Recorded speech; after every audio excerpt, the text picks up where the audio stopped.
আসসালামু আলাইকুম। আমি মেরিনা পারভিন। আশা করি সবাই ভালো আছেন। আজকে আমরা বিসিএস প্রিলিমিনারির ইংরেজি গ্রামার যে পার্ট আছে সেটার ভার্ব টপিক নিয়ে আলোচনা করব। ভার্বের প্রকারভেদ থেকে শুরু করে লিঙ্কিং ভার্ব, ফ্রেজাল ভার্ব এগুলো নিয়ে আজকে আমরা দেখব। আর ক্লাসে চলে যাওয়ার আগে ছোট করে বলে নিই, আমাদের বিসিএস প্রিলিমিনারির এক্সট্রা কেয়ার কোর্স নামে একটি প্রিলিমিনারি কোর্স আমরা রিসেন্টলি লঞ্চ করেছি 45তম বিসিএসকে সামনে রেখে।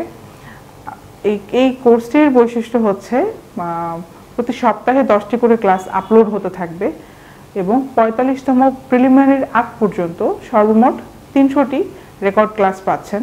অর্থাৎ ক্লাসের মাধ্যমে আমাদের পুরো সিলেবাসটা আমরা কভার করে দিচ্ছি এবং মডেল টেস্টের ব্যবস্থা থাকছে, লাইভ ক্লাসও থাকছে 50টির উপরে। আর দেরি না করে আপনারা আজকেই এনরোল করে নিন, আমাদের ওয়েবসাইট ভিজিট করবেন এবং আমাদের অ্যাপটা ইনস্টল করবেন www.super30bangladesh.com। এই ওয়েবসাইটে যেয়ে আমাদের কোর্স সম্পর্কে বিস্তারিত জানতে পারবেন। ঠিক আছে, আর দেরি না করে আমরা ক্লাসে চলে যাই। Let's start. প্রথমে আমরা জেনে নিই ভার্বের কত প্রকারভেদ। মূলত মেইনলি দুই ভাগে ভাগ করা যায়, এক হচ্ছে ফাইনাইট ভার্ব এবং নন ফাইনাইট ভার্ব। প্রথমে আমরা ফাইনাইট ভার্ব নিয়ে শিখব। ফাইনাইট ভার্ব বাংলাতে যেটাকে বলে সমাপিকা ক্রিয়া আর অথবা মেইন ভার্ব। একটা সেন্টেন্সের মেইন ভার্বকে আমরা আসলে ফাইনাইট ভার্বটা বলবো। আচ্ছা, ফাইনাইট ভার্বের দুটো প্রকারভেদ আছে, এর মধ্যে ট্রানজিটিভ ভার্ব এবং ইনট্রানজিটিভ ফাইনাইট ভার্ব। সেটা আমরা পরবর্তীতে দেখব। আগে কিছু এক্সাম্পল দেখে নেই। ফাইনাইট ভার্বকে আমরা যেহেতু মেইন ভার্ব বলছি, তাহলে দেখি example. Number 1, Orlando swims 3 times a week। এখানে দেখেন সুইমস হচ্ছে ফাইনাইট ভার্ব অথবা মেইন ভার্ব যেটাকে আমরা বলছি। Orlando swims 3 times a week। Orlando কি 3 বার সপ্তাহে 3 দিন সুইম করে, সাঁতার কাটে। আচ্ছা, number 2, I cooked dinner last Thursday. দেখেন মেইন ভার্ব বোঝা যাচ্ছে, একটাই ভার্ব আছে এবং মেইন ভার্ব। এই তাহলে কুকড হচ্ছে এখানে কি ফাইনাইট ভার্ব। 3, শোনা ইজ এ টিচার। এই যে ইজ কিন্তু মেইন ভার্ব অথবা finite verb. 4, we had a chemistry lesson yesterday। তাহলে had এখানে ফাইনাইট ভার্ব। 5 হচ্ছে our study group worked really late last night। গতকাল রাতে আমাদের স্টাডি গ্রুপটা খুব দেরি করে কাজ করছিল বা স্টাডি করছিল। তাহলে ওয়ার্কড কি এখানে ফাইনাইট ভার্ব। এখন আমরা ফাইনাইট ভার্বের সম্পর্কে আরেকটু জানি। A finite verb is the main verb in a sentence. It's the root word that drives the rest of the sentence. বলছে এটি আসলে রুট একটা ওয়ার্ড, মূল একটা ওয়ার্ড যেটা আসলে পুরো সেন্টেন্সের বাকি অংশটাকে ড্রাইভ করে, অর্থাৎ তাড়িত করে, তাড়না দেয় বা চালিত করে। একটা চালক শক্তি হচ্ছে আসলে ফাইনাইট ভার্ব বা সমাপিকা ক্রিয়া।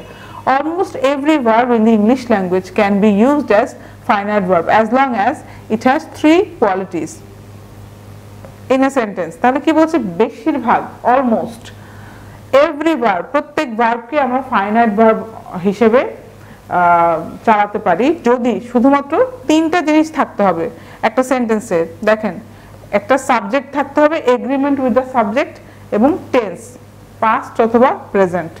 অর্থাৎ একটা সেন্টেন্সের পাস্ট সেন্টেন্স অথবা প্রেজেন্ট সেন্টেন্স যদি হয় সেক্ষেত্রে কি হবে, ফাইনাইট ভার্ব একটা সাবজেক্ট থাকতে হবে আর সাবজেক্টের সাথে এগ্রিমেন্টে থাকতে হবে, তাহলে সেটাকে আমরা ফাইনাইট ভার্ব বলবো। ঠিক আছে, রুলগুলো শুনতে অনেক আপনার এলোমেলো লাগতে পারে, যখনই আমরা এক্সাম্পল দেখব তখন কিন্তু ক্লিয়ার হয়ে যাব। তা আমাদের পড়ানোর বৈশিষ্ট্য হচ্ছে অনেক এক্সাম্পলের মাধ্যমে আমরা পড়াই। এখানে পিডিএফটা আপনাদেরকে দেওয়া হবে। এই পিডিএফে আমি যত ধরনের এক্সাম্পল দিয়েছি সেই এক্সাম্পলগুলো বারবার গো থ্রু করলে আপনারা বুঝতে পারবেন। আসলে ভার্বের এই পার্টটা আসলে অনেক ক্রিটিক্যাল, এই জন্য খুব মনোযোগ দিয়ে এবং অনেক উদাহরণ সলভ করতে হবে। যত উদাহরণ দেখবেন তত আপনার আস্তে আস্তে ক্লিয়ার হবে। আচ্ছা, তাহলে ফাইনাইট ভার্বস তো আমরা দেখলাম। নন ফাইনাইট ভার্ব কি, 3টা জিনিসকে নন ফাইনাইট ভার্ব বলা হবে। ইনফিনিটিভস, পার্টিসিপলস এবং কি জিরান্ডস। এবং এই 3টি পার্ট হচ্ছে ভার্বাল বলা হয়, একত্রে ভার্বাল বলা হয়। ভার্বালস, দেখেন এই নামটা শুনলে হবেন না, হতচকিয়ে যাবেন না। ভার্বালস বলা হচ্ছে এই 3টা জিনিসকে, ইনফিনিটিভস, পার্টিসিপলস এবং জিরান্ডস, এবং এগুলো হচ্ছে নন ফাইনাইট ভার্ব। দেখেন ইনফিনিটিভস কি, 2 প্লাস ভার্ব, এটাকে বলবো আমরা infinitives. Participles, verbs that function as adjective। অর্থাৎ যে ভার্বগুলো অ্যাডজেক্টিভ হিসেবে কাজ করে সেগুলোকে পার্টিসিপলস বলা হবে।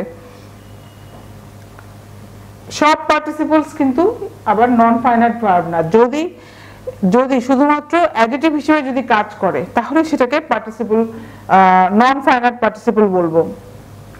জিরান্স হচ্ছে আইএনজি যুক্ত যে ভার্বগুলো, ING verbs that function as noun, অর্থাৎ জিরান্ড হচ্ছে তখনই হবে যখন নাউন হিসেবে কাজ করবে, ভার্ব প্লাস আইএনজি যখন নাউন হিসেবে কাজ করবে।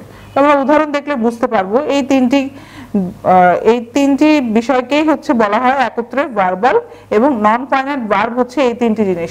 Infinitives to plus verb, participle যখন ভার্ব ফাংশন করবে অ্যাডজেক্টিভ হিসেবে তখনই হচ্ছে নন ফাইনাইট হবে এবং সেই পার্টিসিপল গুলোকে অ্যাডজেক্টিভ হিসেবে কাজ করতে হবে। অবশ্যই পার্টিসিপল যদি অ্যাডজেক্টিভ হিসেবে কাজ করে তখন সেটা নন ফাইনাইট ভার্ব হবে এবং জিরান্স হচ্ছে নাউন হিসেবে কাজ করবে তখন সেগুলোকে নন ফাইনাইট ভার্ব হিসেবে আমরা জানবো। আচ্ছা এক্সাম্পল দেখি ফাইনাইট ভার্বের। এক হচ্ছে পার্ল রোট এ স্টোরি, দেখেন ফাইনাইট ভার্ব, রোটটা হচ্ছে ফাইনাইট ভার্ব।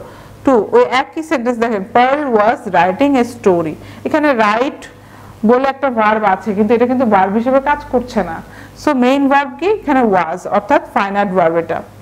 3 হচ্ছে Pearl had written a story, এই যে রিটেন পার্টিসিপল কিন্তু এখানে কিন্তু মেইন ভার্ব কি হ্যাড, তাই না? দুটো ভার্ব আছে কিন্তু মেইন ভার্ব হচ্ছে বা ফাইনাইট ভার্ব হচ্ছে হ্যাড। আচ্ছা পরবর্তী দেখি number 1, my family celebrates birthdays together, তাহলে সেলিব্রেটস হচ্ছে এখানে কি মেইন ভার্ব বা finite verb. 2, my family likes to celebrate birthdays together, দেখেন একই সেন্টেন্স, ওখানে লাইকস এখানে হচ্ছে মেইন ভার্ব আর টু সেলিব্রেট এখানে কিন্তু ইনফিনিটিভ হিসেবে আছে, সো এটা মেইন ভার্ব না, মেইন ভার্ব হচ্ছে likes. Number 3, my family has always celebrated a birthdays together, তাহলে কি হ্যাজটা এখানে ফাইনাইট ভার্ব, সেলিব্রেটেড যদিও এখানে পাস্ট পার্টিসিপল হিসেবে আছে, এটা কিন্তু সেলিব্রেট কিন্তু এখানে ভার্ব না, ভার্ব হচ্ছে হ্যাজ। আচ্ছা ফাইনাইট ভার্বের মধ্যে আবার দুই ভাগে ভাগ করা যায়, সেটা হচ্ছে ট্রানজিটিভ ভার্ব এবং ইনট্রানজিটিভ ভার্ব। তাহলে সবার আগে আমরা দেখি ট্রানজিটিভ ভার্ব কোনটি। A transitive verb is a verb that requires an object to receive the action. Transitive verb হচ্ছে এমন একটি ভার্ব যেটা আসলে একটা অবজেক্ট দরকার টু রিসিভ দি অ্যাকশন, ক্রিয়াটা সম্পাদন করার জন্য একটা অবজেক্ট বা কর্ম যেটাকে বলি দরকার। আচ্ছা অবজেক্ট কি, অবজেক্ট কত প্রকার সেটা আমরা দেখব। তাহলে কি বলছে, ফাইনাইট ভার্বটা মেইনলি বলা যায় অ্যাকশন ভার্ব অর্থাৎ মেইন ভার্ব, এবং এমন ট্রানজিটিভ ভার্ব হচ্ছে এমন একটা ভার্ব, ফাইনাইট ভার্বের মধ্যেই ট্রানজিটিভ ভার্ব হচ্ছে এমন একটা ভার্ব যার আসলে একটা অবজেক্ট লাগবে, সেই অবজেক্টের উপরেই ক্রিয়াটা সম্পাদন হবে। তো এইখানে আমরা উদাহরণ দেখলেই বুঝতে পারবো যে কি বলছে ট্রানজিটিভ ভার্ব সম্পর্কে। The speaker discussed different marketing strategies in the video, তাহলে দ্য স্পিকার কি ডিসকাস করলো, এই যে এইটা হচ্ছে কি এর উত্তর পাবো আমরা, অবজেক্ট মানে হচ্ছে কি এর উত্তরটা আমরা পাচ্ছি। The speaker discussed this, this that কিছু একটা দিয়ে আমরা নাউন দিয়ে কিন্তু কি করতে পারছি, নাউন দিয়ে রিপ্লেস করতে পারছি, কিছু একটা স্পিকার ডিসকাস করেছে। হ্যাঁ ভিডিওটিতে স্পিকার কিছু একটা ডিসকাস করেছে, that is different marketing strategies, তাহলে এটাই আমার অবজেক্ট হয়ে গেল। ইনকারেক্ট হবে যদি দেখেন the speaker discussed in the video, এটা ইনকারেক্ট, কারণ ডিসকাসড ইন দি ভিডিও কি ডিসকাস করলো এই প্রশ্নটা আমরা উত্তর পাচ্ছি না। তাহলে ডিসকাস এখানে কি একটা ট্রানজিটিভ ভার্ব যেটা একটা অবজেক্ট দরকার যে তার কাজটা সম্পাদন করার জন্য। আচ্ছা আরো আমরা সেন্টেন্স এক্সাম্পলটা দেখি যে ট্রানজিটিভ ভার্বের এক্সাম্পল খুব ইম্পর্টেন্ট। হ্যাঁ এই ভার্বের এই পার্টটা গুলিয়ে ফেলা বা কঠিন লাগাটা খুবই স্বাভাবিক, তো এই জন্য আমরা অনেক উদাহরণ দেখে শেখার চেষ্টা করব। একবার ধারণাটা ক্লিয়ার হয়ে গেলে, আপনার কনসেপ্ট যদি একবার ক্লিয়ার হয়ে যায় এরপরে আপনি অ্যান্সার করে আসতে পারবেন পরীক্ষার হলে, কারণ মুখস্থ করে এটা হবে না, বুঝতে হবে।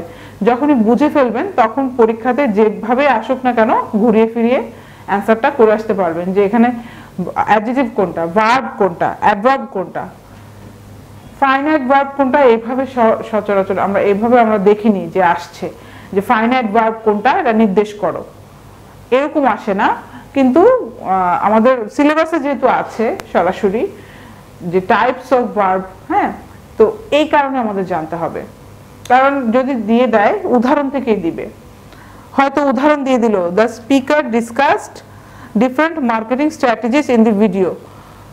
এখানে আপনাকে প্রশ্ন হতে পারে what is the noun clause, বা নাউন কোনটা, হ্যাঁ, বা নাউন ফ্রেজ কোনটা। তাহলে এই ডিফারেন্ট মার্কেটিং স্ট্র্যাটেজি এটা হচ্ছে নাউন ফ্রেজ, এইভাবে আসতে পারে, এটা আপনার দাগাতে হবে। আচ্ছা, তাহলে আশা করি বুঝতে পেরেছেন। আমরা এখন ট্রানজিটিভ ভার্বের এক্সাম্পল দেখব। অ্যাড্রেস, বড়, bring, discuss, raise, offer, pay, right, promise. দেখেন এগুলো সবগুলোর মধ্যেই কি একটা জিনিস কমন, সেটা হচ্ছে এই অ্যাড্রেস একা বসবে না, কিছু না কিছু অ্যাড্রেস করতে হবে, অর্থাৎ একটা অবজেক্ট লাগবে আমাদের। আমরা উদাহরণ দেখি, দেখেন number 1 the instructor address the students question. তাহলে ইনস্ট্রাক্টর অ্যাড্রেস হচ্ছে এখানে আমাদের ফাইনাইট ভার্ব এবং ট্রানজিটিভ ভার্ব। তাহলে ট্রানজিটিভ ভার্বটা কিভাবে হলো এটা, কারণ অ্যাড্রেস একা একা হবে না, অ্যাড্রেসটা স্টুডেন্টের কোয়েশ্চেনকে অ্যাড্রেস করেছে, অর্থাৎ টিচার স্টুডেন্টের কোয়েশ্চেনটা উত্তর দিল। ব্যাপারটা এরকম, কি উত্তর দিল, অ্যাড্রেসটা এখানে চিহ্নিত করা না, অ্যাড্রেসটা এখানে আসলে ডিল করা, সলভ করে দেওয়া। তাহলে অ্যাড্রেস করলো কি, স্টুডেন্টের কোয়েশ্চেনটা অ্যাড্রেস করলো। Number 2 Mariam borrowed the methodology book from her classmate because she forgot her copy।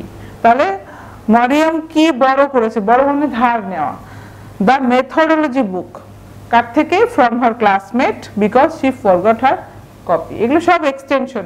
Main sentence কোনটা, Mariam borrowed the methodology book, এখানে ফুল স্টপ আমরা দিয়ে দিতে পারতাম। তাহলে এখানে বড় আমরা দেখতে পাচ্ছি অবশ্যই ট্রানজিটিভ ভার্ব, কারণ তার একটা অবজেক্ট লাগবে। অবজেক্টটা কি, the methodology book. Can you bring your copy of the text book to our study group meeting. Bring কি আনতে বলেছে, the copy of text book. তুমি কি তোমার টেক্সট বুকের কপিটা আনতে পারো আমাদের স্টাডি গ্রুপ মিটিং এ। তাহলে এখানে কি হলো, অবজেক্টটা কি, the text book, copy of the text book. Bring তাহলে এখানে কি, ট্রানজিটিভ ভার্ব। আচ্ছা, 4 হচ্ছে Donovan gave the gift to his sister. তাহলে কি দিয়েছে, গেভ, কি দিয়েছে, দ্য গিফট। তাহলে গেভ এখানে কি, ট্রানজিটিভ ভার্ব, অর্থাৎ তার একটা অবজেক্ট লাগবে, গিফট দিয়েছে।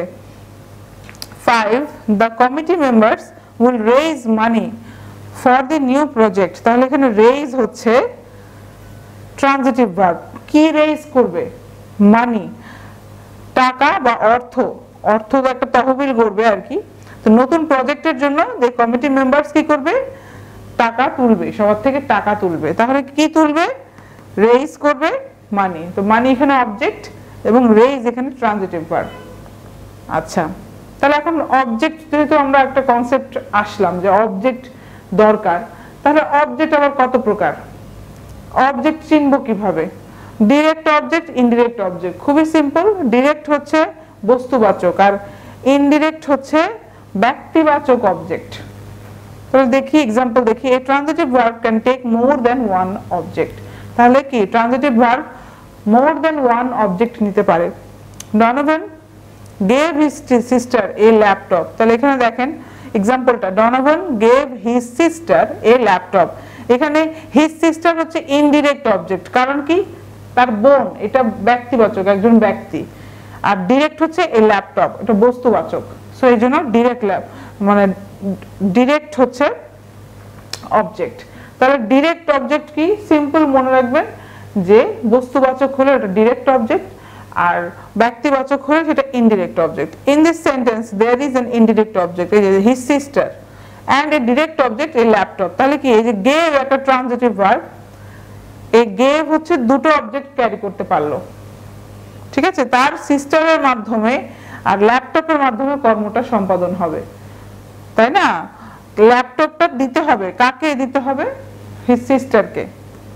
তো এখানে দুটো জিনিস, দুটো অবজেক্টের উপরে কাজ করছে হচ্ছে গেভ, ঠিক আছে। বলছে তো যে এই transitive verb can take more than one object. আর একটা সেন্টেন্সে দুটো অবজেক্টকে ড্রাইভ করবে হচ্ছে কি এই যে ট্রানজিটিভ ভার্ব হচ্ছে gave আচ্ছা however there is another way to say the same idea using a prepositional phrase তো একই সেন্টেন্সকে আমরা ঘুরিয়ে লিখতে পারি একটা প্রিপোজিশনাল ফ্রেজের মাধ্যমে যেমন Donovan gave a laptop to his sister এই যে to হচ্ছে প্রিপোজিশন বাদবাকি পুরোটা প্রিপোজিশনাল ফ্রেজ হিসেবে গণ্য হবে তাহলে একই লাইন আমরা এভাবেও লিখতে পারি তাহলে আরেকটা কনসেপ্ট পেলাম প্রিপোজিশনাল ফ্রেজ অর্থাৎ একটা প্রিপোজিশন দিয়ে শুরু হয় এবং তারপরে যতটুকু এক্সটেনশন আছে পুরোটাই হচ্ছে গণ্য হবে প্রিপোজিশনাল ফ্রেজ আর ফ্রেজ আমরা কি জানি শব্দগুচ্ছ যেটা হচ্ছে কোনো ভার্ব থাকবে না আচ্ছা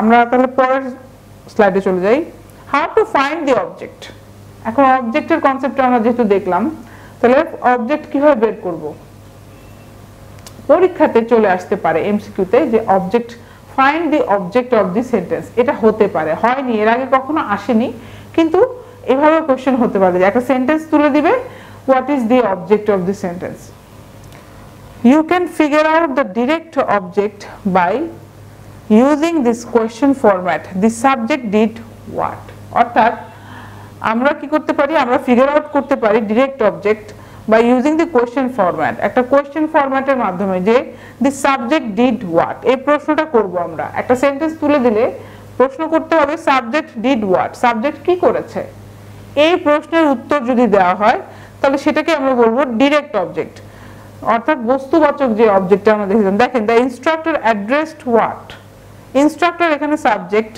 ঠিক আছে addressed এখানে verb তাহলে did what the students question address করেছে কিন্তু কি অ্যাড্রেস করেছে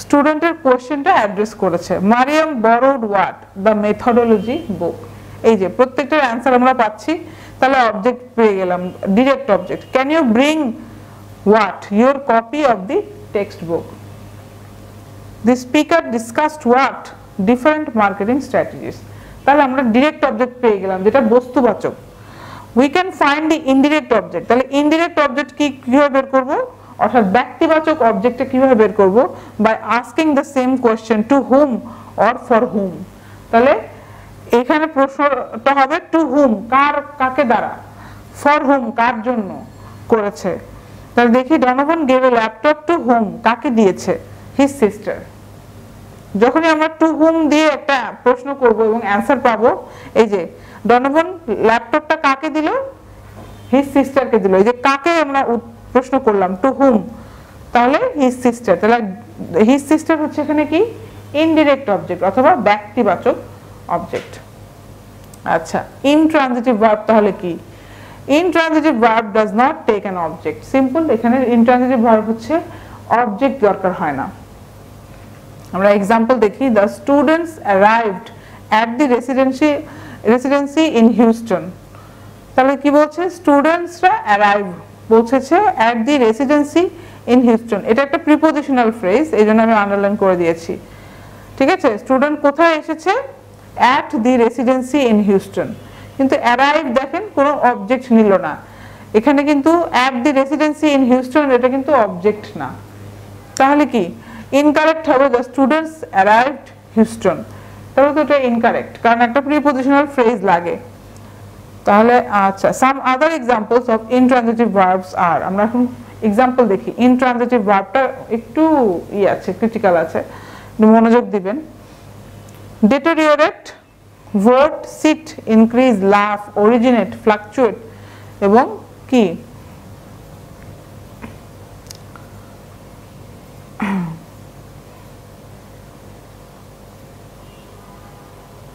number 1 the patient's health deteriorated quickly এখানে দেখেন পেশেন্ট যে রোগী তার স্বাস্থ্য খুব দ্রুত অবনতি হলো এখানে একটা অ্যাডভার্ব আছে কিন্তু এখানে কোনো অবজেক্ট নাই যে কাকে বা কি কি করলো এরকম করে কোনো প্রশ্ন আমরা করতে পারছি না 2 Ahmad voted in the local election এই in the local election তো প্রিপোজিশনাল একটা ফ্রেজ এই প্রিপোজিশনাল ফ্রেজটা বাদ দিলেও আমরা সেন্টেন্স পাই আহমেদ ভোটেড বাস ভোট দিয়েছিল এই কুইকলি না লিখলেও কিন্তু হয়, দ্য পেশেন্টস হেলথ ডেটোরিয়েটেড, বাস ফুল স্টপ আমরা দিতে পারি যে রোগীর অবস্থা, স্বাস্থ্যের অবস্থা অবনতি ঘটছিল।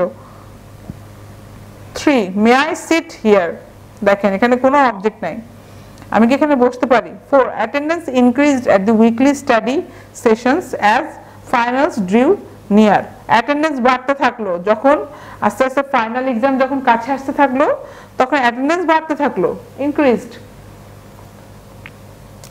verbs that are both transitive and intransitive, এখন কিছু কিছু ভার্ব আছে যারা ট্রানজিটিভও আবার ইনট্রানজিটিভও, তাহলে সেগুলো কি, এগুলো খুব ইম্পর্টেন্ট কারণ এগুলো জানতে হবে। এগুলোর আছে গুটি কয়েক, যেমন দেখেন কন্টিনিউ, প্লে, রিটার্ন, গ্রো, এই চারটা ভার্ব হচ্ছে ট্রানজিটিভও হয় ইনট্রানজিটিভও হয়। অবশ্যই শুধু এই চারটা না, আরো অনেক থাকতে পারে, বাট আমরা এই চারটা দিয়ে দেখব। Number 1 we will continue the meeting after the break, ব্র্যাকেটে ট্রানজিটিভ, তাহলে এটা ট্রানজিটিভ। আমরা কন্টিনিউ করব, কি কন্টিনিউ করব, দ্য মিটিং, একটা অবজেক্ট কিন্তু আছে। কন্টিনিউ এখানে কি ট্রানজিটিভ এবং ইনট্রানজিটিভ, ট্রানজিটিভ। আর ইনট্রানজিটিভ দেখি the meeting continued after the break, এখানে ইনট্রানজিটিভ। খুব সুন্দর করে আমি এক্সাম্পলগুলো দিয়ে দিয়েছি, আপনাদের বুঝতে কোনো অসুবিধা হবে না। এক্সাম্পল বারবার দেখলে ক্লিয়ার হবে, রুল বা উপরে ডেফিনিশন দেখে খুব একটা ঘাবড়ে যাবেন না, একবার দেখে নেবেন এবং এক্সাম্পলগুলো বারবার গো থ্রু করবেন। 3 of the students play the guitar, transitive, কি প্লে করে, the guitar. The students will play outside today, intransitive, এখানে কোনো অবজেক্ট নাই, শুধু the students will play, কোথায়, বাইরে, বাইরে তারা কি করবে, বাদ্য বাজাবে অথবা তারা খেলবে, এখানে সম্ভবত খেলাটা বোঝাচ্ছে। হ্যাঁ। নাম্বার 3 Xavier returned the book to the library, transitive, রিটার্নটা কি করলো, কি রিটার্ন করলো, the book to the library, তাহলে ট্রানজিটিভ। একটা অবজেক্ট আছে the book. The students returned to school after the winter break, এখানে শুধু দেখেন কোনো অবজেক্ট নাই, রিটার্ন টু স্কুল, স্কুলে ফেরত আসলো, এগুলো সব প্রিপোজিশনাল ফ্রেজ। আচ্ছা 4 I grow zucchini in my house, transitive, কি গ্রো করি, জুকিনি, ঠিক আছে, জুকিনি হতে পারে, হ্যাঁ উচ্চারণটা জুকিনি। আচ্ছা my daughter is growing quickly, তাহলে ইনট্রানজিটিভ, এখানে কিন্তু জাস্ট গ্রোয়িং, এখানে কোনো অবজেক্ট নাই, কি গ্রো করলো সেটা না, কিন্তু উপরে দেখেন কি গ্রো করেছে, জুকিনি গ্রো করেছে, গার্ডেনে জুকিনিটা গ্রো করি আমরা, তাহলে গ্রো এখানে ট্রানজিটিভ আর গ্রোয়িং এখানে ইনট্রানজিটিভ। আচ্ছা আমরা এখন যে নন ফাইনাইট ভার্বের যে আমরা শিখেছিলাম পার্টিসিপল হিসেবে কাজ করতে, পার্টিসিপল যখন অ্যাডজেক্টিভ হিসেবে কাজ করবে সেগুলোকে আমরা নন ফাইনাইট ভার্ব বলবো। তাহলে পার্টিসিপল অ্যাজ অ্যাডজেক্টিভস, এটা আমাদের শিখতে হবে। অ্যালার্মিং, দেখেন দোনোটাই কিন্তু কারেক্ট, অ্যালার্মিংও একটা অ্যাডজেক্টিভ, অ্যালার্মডও একটা অ্যাডজেক্টিভ। তাহলে অ্যালার্মিং কি, হোয়াট অ্যান অ্যালার্মিং নয়েজ, নয়েজটা খুবই অ্যালার্মিং, ভয়ঙ্কর। Alarmed, I was alarmed by the loud bang, জোরে শব্দ হওয়ার কারণে আমি খুব অ্যালার্ম হয়ে উঠলাম, সচেতন হয়ে উঠলাম। 2 boring, I have never seen such a boring movie, দুটোই কিন্তু অ্যাডজেক্টিভ হিসেবে কাজ করছে। দেখেন I have never seen such a boring film, এটা একটা অ্যাডজেক্টিভ। bored, এটাও past participle, the students looked bored as the teacher talked and talked, স্টুডেন্টদেরকে খুবই কি দেখালো, অবসাদগ্রস্ত দেখালো বা বোর হয়ে গেছে, অর্থাৎ কোনো বিষাদ, মানে একদম হ্যাঁ এটাকে কি বলে, বিরক্ত বলতে পারেন, অথবা ঘুম পাচ্ছে এরকম দেখাচ্ছিল স্টুডেন্টদের, কারণ teacher talk and talk, teacher খালি কথা বলেই যাচ্ছে। তাহলে অ্যালার্মড, বোর্ড এই দুটোই কিন্তু পাস্ট পার্টিসিপল এবং অ্যাডজেক্টিভ হিসেবে কাজ করছে। অ্যালার্মিং এবং বোরিং প্রেজেন্ট পার্টিসিপল হিসেবে আছে এবং অ্যাডজেক্টিভ হিসেবে কাজ করছে। আচ্ছা ইনফিনিটিভ আমরা দেখেছিলাম যে নন ফাইনাইট ভার্বের আরেকটা হলো অংশ হলো ইনফিনিটিভস গুলো। তাহলে ইনফিনিটিভ নাউন হিসেবে, অ্যাডজেক্টিভ হিসেবে, অ্যাডভার্ব হিসেবে অনেক হিসেবে কিন্তু থাকতে পারে। নাউন হিসেবে দেখেন infinitive, to eat more fruits, to eat more fruits daily is the first thing you should do, তাহলে কি এখানে নাউন হিসেবে কি করলে তুমি প্রথম কি কোন কাজটা প্রথমে করা উচিত সকালে, টু ইট মোর ফ্রুটস, তাহলে এখানে কি নাউন হিসেবে কাজ করছে ইনফিনিটিভস। আচ্ছা, to cry in public is embarrassing, তাহলে কোন জিনিসটা embarrassing, to cry in public. তাহলে দেখেন আমরা নাউন কিভাবে বের করছি, হ্যাঁ কি বা কিসের কোন জিনিসটা, এরকম উত্তরটা পাবো আমরা যদি নাউন হয়। যেমন দেখেন টু ইট মোর ফ্রুটস, কোন কাজটা ডেইলি করলে এটা ভালো, টু ইট মোর ফ্রুটস, উত্তর পেয়ে গেলাম। তাহলে নাউন হিসেবে আছে। Adjective, the road is the place to drive, তাহলে অ্যাডজেক্টিভ হিসেবে কি হবে, I have some things to sell, এখানে টু ড্রাইভ এবং টু সেল হচ্ছে অ্যাডজেক্টিভ হিসেবে কাজ করছে। আর অ্যাডজেক্টিভ আমরা কিভাবে বের করব, অ্যাডজেক্টিভ হচ্ছে নাউনকে মডিফাই করে, তাহলে অ্যাডজেক্টিভ নাউনকে মডিফাই করলে এখানে নাউন কি, দ্য প্লেস, এবং টু ড্রাইভ হচ্ছে এখানে অ্যাডজেক্টিভ, ইনফিনিটিভ অ্যাডজেক্টিভ। ঠিক আছে, প্লেসকে কিন্তু মডিফাই করছে, কোথায় আসলে ড্রাইভ করা উচিত, এই প্লেসটাতে। I have some things to sell, এখানে থিংস কিছু জিনিসকে মডিফাই করছে টু সেল, বিক্রি করার জন্য আমার কিছু জিনিস আছে। অ্যাডভার্বস হচ্ছে Mona is eager to see her family, সে কিসের জন্য ইগার হয়ে আছে, টু সি হার ফ্যামিলি, তাহলে অ্যাডভার্ব হিসেবে ইগারকে, এখানে ইগার হচ্ছে অ্যাডজেক্টিভ, এবং আমরা জানি অ্যাডভার্ব কিন্তু ভার্বকে এবং অ্যাডজেক্টিভকেও মডিফাই করে, তাহলে ইগার হচ্ছে অ্যাডজেক্টিভ এবং এই টু সি হচ্ছে ইগারকে মডিফাই করছে, তাহলে এখানে অ্যাডভার্ব হিসেবে কাজ করছে। We are ready to play নাও, আমরা এখন কিসের জন্য প্রস্তুত, খেলার জন্য প্রস্তুত, তাহলে এই যে দেখেন রেডিটাকে মডিফাই করছে, রেডি প্রস্তুত, কিসের জন্য প্রস্তুত, টু প্লে। ঠিক আছে, এখানে অ্যাডভার্ব হিসেবে কাজ করছে।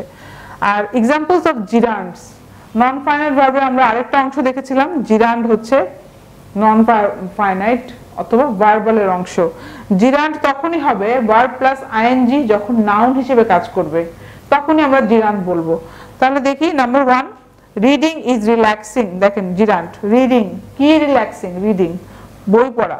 2, swimming helps us unwind, unwind মানে হচ্ছে রিল্যাক্স করা।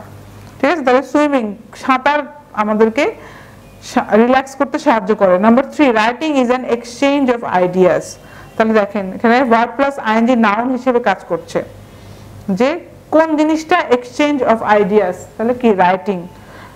4, smoking is not permitted in the restaurant, এই রেস্টুরেন্টে স্মোকিংটা কিন্তু অনুমতি না, কি অনুমত না, স্মোকিং।